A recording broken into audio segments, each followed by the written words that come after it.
Yan, ano nang balita mga kababayan? Kalma lang ba tayo dyan? Na-experience nyo na bang maglakad-lakad dito sa Washington DC? Kung hindi pa, samahan nyo kami at ma-experience natin to sabay-sabay. Maglalakad-lakad tayo dito at pupuntahan natin yun, si Lincoln. Yan. Tara. At gagawa tayo ng randoms with GPT. Lincoln Memorial Experience. Yon mga kababayan. Ang randoms with GPT mga kababayan ay isang POV shot or point of view shot para ma-experience natin lahat na immersive yung experience natin. Yung talagang magkakasama tayo. At itong video na to mga kababayan ay tuloy-tuloy lang at as much as possible, walang cut. At eto yung ano yan? Philippines. Ano ibig sabihin yan? Kasama siya. Kasama siya saan? World War II. Ha? Ewan ko. Ano to mga to? Ayun, basahin mo. Basahin natin. Kasi may Arizona, Oklahoma, Wyoming, Puerto Rico, Virgin Islands.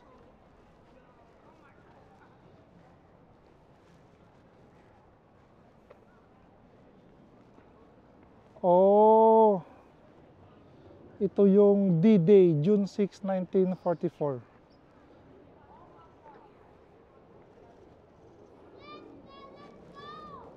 You are about to embark on a great crusade toward... Yan, tinatamad ako magbasa mga kababayan. Itanong na lang natin kay ChatGPT kung ano to. Si ChatGPT mga kababayan ay isang AI. So, eto. Tanong mo sa kanya kung ano yung mga... Tingnan natin ha.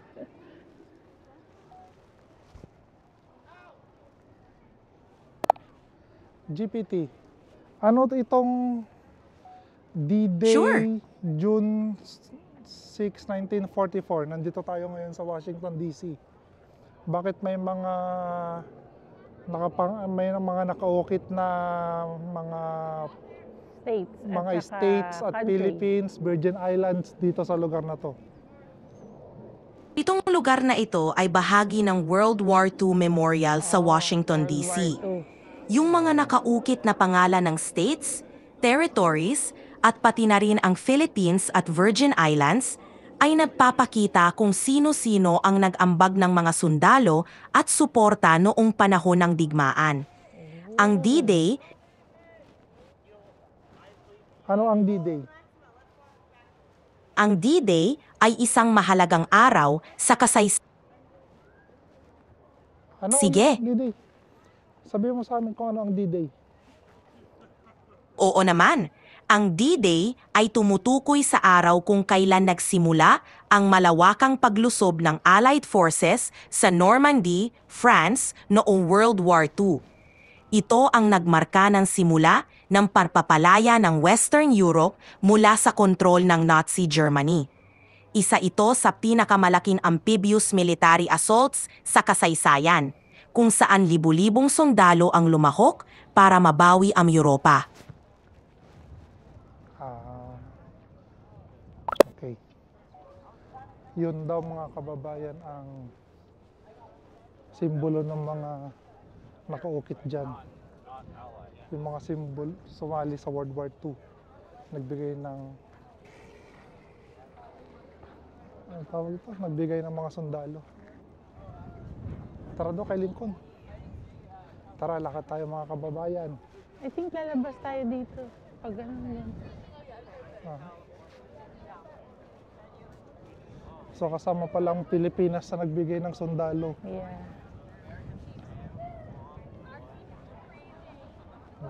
Yan, kalma pa rin ba tayo dyan mga kababayan?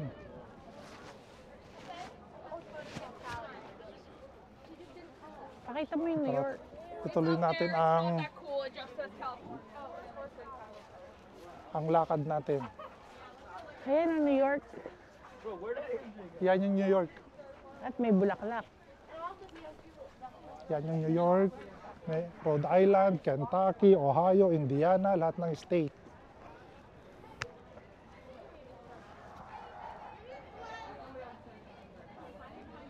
Yan, at ito ang, hindi ko alam kung ano yan mga kababayan. Pero maganda. Kung nagpunta kayo dito, kailangang may tour guide siguro para Saan na mas yun? maintindihan Nasaan natin. na? Ha? Asan na siya? Sino? Yung pupuntahan natin. Doon, si Lincoln. Bakit umalis siya? Nalito ako. Akala ko ba nakaupo lang siya doon? May binantahan? Baka nagyosi lang saglit. Jala. Tapos sabi niya, oh, saglit. Magyoyosi lang ako saglit. Nalito ako dun sa kabila. Pagod na akong mag-post dito na nakaupo. Saglit lang ha, mag-stretching lang ako. Babalik ako, sabi. Joke lang yan mga kababayan. Ituloy natin ang lakad.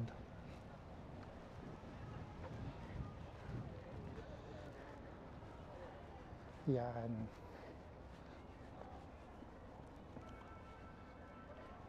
Dito tayo maglakad sa malapit sa tubig.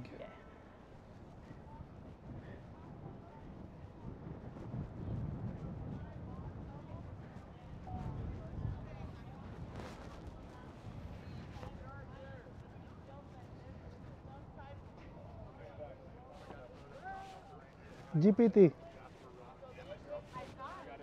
Wala, hindi sumasagot si GPT.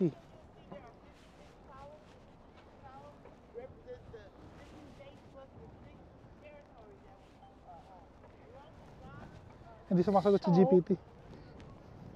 Ang Philippines dapat, suppose, yung narinig mo yung sabi ng tour guide, Ano sabi? 56. So yung iba doon, American territories. Oh. Besides the fifth. Kasi ang US has 50 states. Oh, So Puerto Rico, Philippines kasama, Virgin Island, Guam. So may dalawa pa. So Baka- dapat daw kasi before, ang Philippines is Kasama. isasama sa states pero hindi pumayag ang Philippine government. I think it's under Marcos yun. sabi yun, baka chismis lang yun. Ha? Hindi, totoo yun. Sino nagsabi? Tanong, Si Boy Abunda?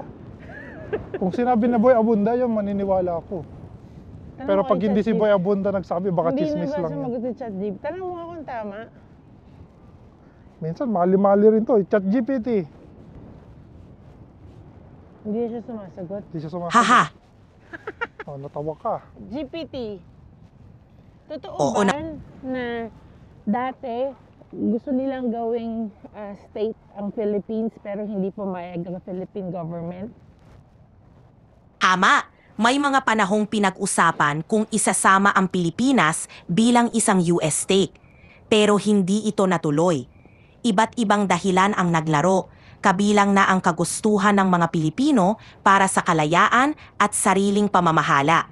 Kaya sa huli, naging isang malayang bansa ang Pilipinas.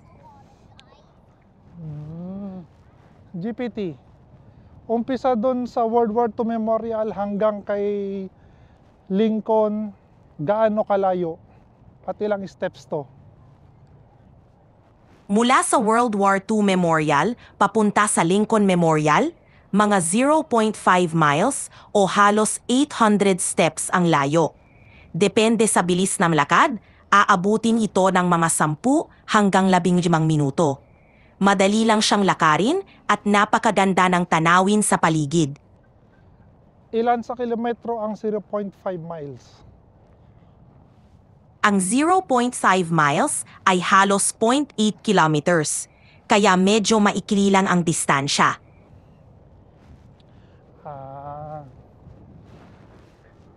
GPT, anong masasabi mo dito sa tubig dito sa papunta kay Lincoln? Ang reflecting pool papunta sa Lincoln Memorial ay isa sa pinakakilalang feature ng National Mall. Karaniwang kalmado ang tubig nito at nagre-reflect ito ng mga monumento sa paligid, lalo na kapag maliwanag ang araw o tahimik ang hangin. Isa itong magandang lugar para magmuni-muni at kumuha ng magagandang litrato. Malalim ba to? Hindi gaanong malalim ang reflecting pool. Karaniwan, mga 18 inches lang ang lalim nito, kaya mababaw lang talaga. Nilikha ito para magbigay ng magandang reflection ng mga monumento sa paligid.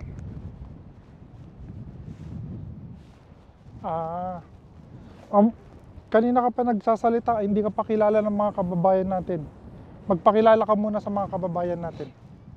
Sige, mga kababayan, ako si GPT, ang inyong virtual kasama na laging handang magbigay ng impormasyon, kwento at tulong sa inyong paglalakbay.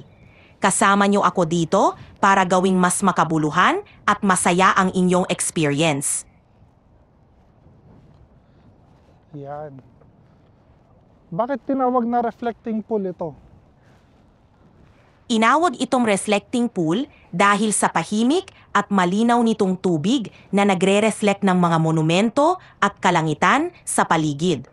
Parang salamin ang tubig nito, kaya nagbigay ito ng napakagandang reflection ng mga iconic na estruktura. Yan mga kababayan. At kung nandito pa kayo, ay napansin nyo medyo magulo ang video natin kasi ang Randoms with GPT mga kababayan ay tuloy-tuloy lang. Walang putol. As much as possible, hindi natin puputulin to para immersive ang experience. Yan. Sabay-sabay tayong ma-experience kung ano nangyayari ngayon mga kababayan. First time din namin nandito ngayon. At bakit ka tumatalikod pa atras? Michael Jackson. Sabi. Oy! Michael Jackson! Yon! Kasi malakas yung hangin. Ha? Malakas yung hangin mga kababayan. Pero, naku, paubos na yung battery natin. Mukhang di tayo aabot kay Lincoln. Hindi pwede i-charge. Ganito gawin natin mga kababayan. Kung umabot tayo kay Lincoln na may battery pa tayo, ibig sabihin, Meant to be na makita. meant to be si na Lincoln. makita natin si Lincoln. Pag hindi, Pero pagka hindi, dyan na natin tatapusin ang Randoms with GPT Lincoln edition natin mga kababayan. Ilalagay na lang natin sa shorts. At doon nyo papanoorin na makikita nyo ang loob ni Lincoln. ang tabayanan. Ha?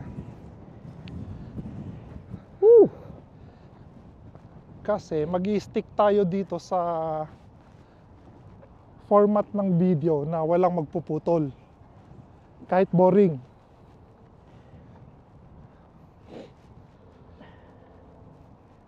Kasi ang habol natin dito mga kababayan, i-observe natin yung mga paligid. Ayan. Habang naglalakad papunta kay Lincoln. Dumumi na yung tubig na sinasabi niya. Ay, no. Nagpakilala na ba si GPT? Yeah, kanina. Ilang beses na? Isa. Nung nandito tayo kay Yeah. Lincoln? Ito, nung papunta, sinabi mo, di ba, magpakilala ka na. Anong sinabi niya? Eh, di sinabi niya kung sino siya. Hindi ko na maalala ba? Oh my gulay. Ha? Nakalimutan mo na. Sinabi mo. Masyadong na-excite kasi ako kay Lincoln eh. Kailan ko ng sticker. Tsaka ng magnet. Ayan, malapit na tayo. Parang hindi naman to 800 lang eh, no? Ha? O yan, tignan nyo, nandun. Sabi Yan niya, yung, Ha? anong monument yan? Yung, Washington Monument. Hindi, Hindi yan yung- Capitol. yan yung kwan. Washington Monument. Washington Monument yan, yung patulis. Yes. Tapos yun yung Capitol. Yes. Ay maganda pala yung view dito, no? Yes. Kaya pala patras ka naglalakad. Mamaya mga kababayan, yan naman yung view natin pabalik. Doon naman tayo sa side maglalakad. Tara muna kay Lincoln.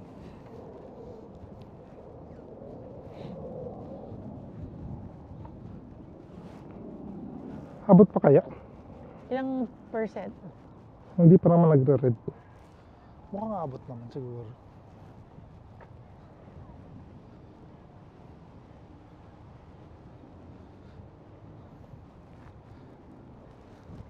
Mga kababayan, kung ayaw niyo nang maglakad at gusto niyo nang tumakbo, ikon niyo na. Yung play speed, i-times 2 niyo. Para parang tumatakbo, mabilis.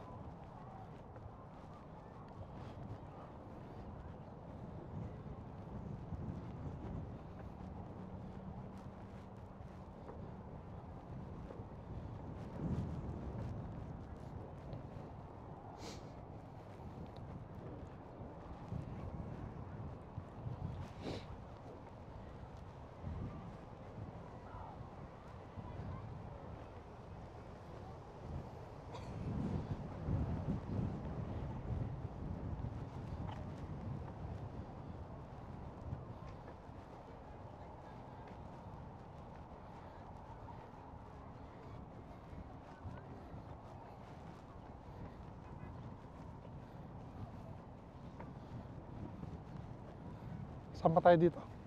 Ay, kala ko kasama kami sa picture. Hindi pala tayo kasama sa picture mga kababayan. Kala ko kasama tayo sa picture.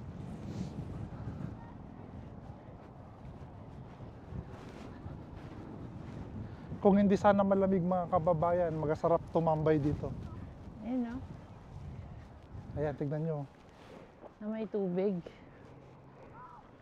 Yan yung tubig at yan yung obelisk sabi? Ha? Obelisk sabi, di ba? Ang mabilis. Obelisk sabi yan eh. Ang mabilis. Yung patulis. World War II Monument. Ay, Yung patulis na building. Washington Monument. Washington Monument. Ano mabilis? Parang may sinabing obelisk kanina. Wala. Meron.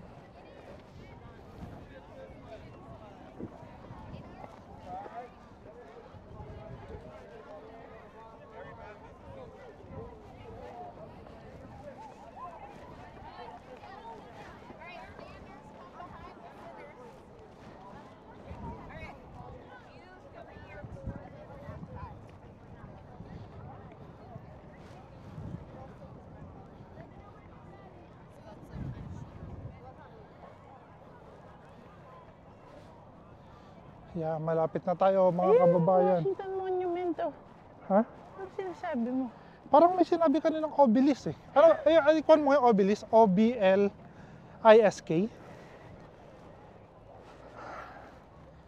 Hinihingal na ako mga kababayan. O-B-L-I-S-K. Oo.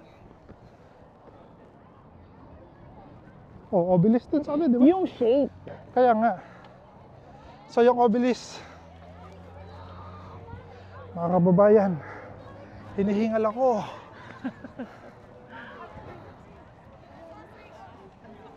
Alam mo, nilagyan na nito dati, wala yan. Dapat doon tayo dumaan.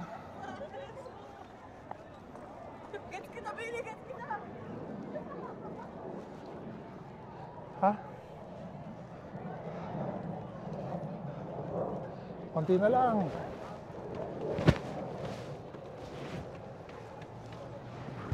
Abot kaya tayo? Eto. Mukhang abot naman siguro tayo. Ito, tignan natin. Yan!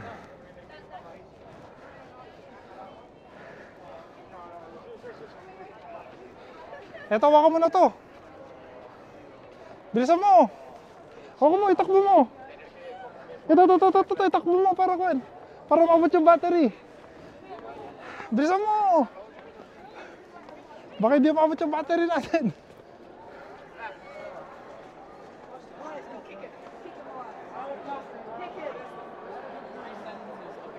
Ha? Hinihingal ako ba?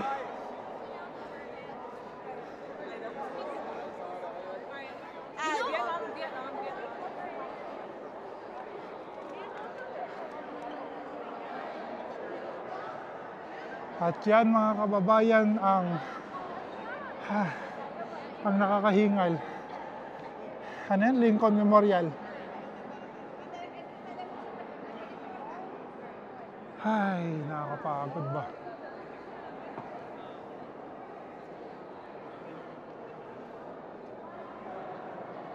Yon. Yan. At dyan natin tatapusin ang Lincoln Memorial experience natin mga kababayan. Kalma lang tayo dyan. Bukas ulit.